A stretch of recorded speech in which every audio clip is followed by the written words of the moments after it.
Asus VivoTab RT. This is a part 1 of a series of reviews that I'm doing on this tablet from Asus. This one has the Windows RT mobile operating system. Comes with a mobile dock. Okay, so you got like a hybrid tablet mini notebook combination. Very light, just over 1 pound. Very, very light, very thin as well compared to other tablets out there. Has a quad-core CPU, the NVIDIA Tegra 3. Okay, so this is a 1.3 gigahertz quad-core. That's pretty darn good. 10.1-inch display, like I mentioned. There's the resolution. And also 8 megapixel front-facing camera, 2 megapixel on the rear. I'm using the Wi-Fi version of the tablet. They do have different versions, of course, to choose from.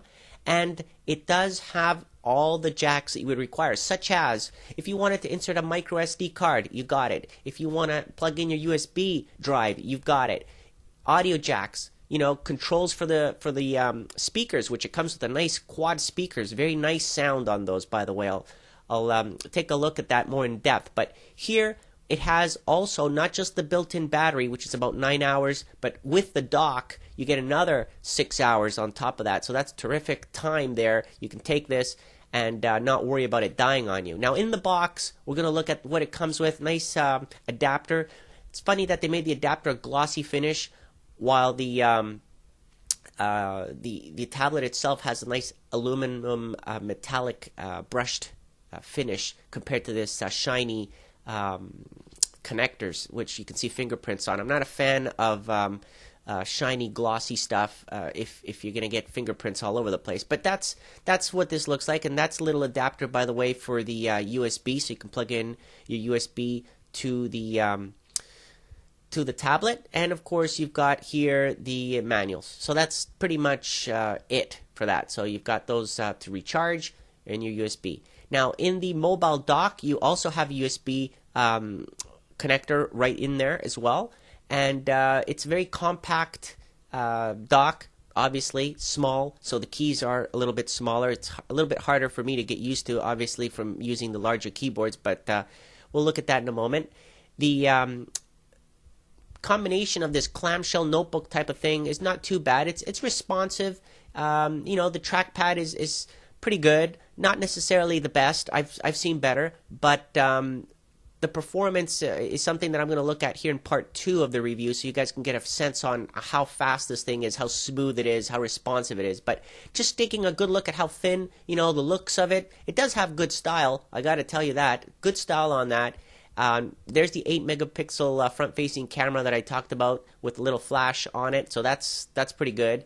And the rear is 2 megapixel. It has a micro HDMI. You've got your micro SD card insert in there as well. This here on the side is your up and down for the volume, and your headphone jack, of course.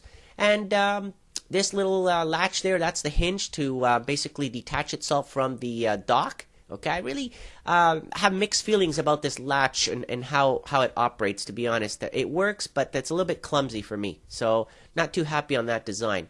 But there it is.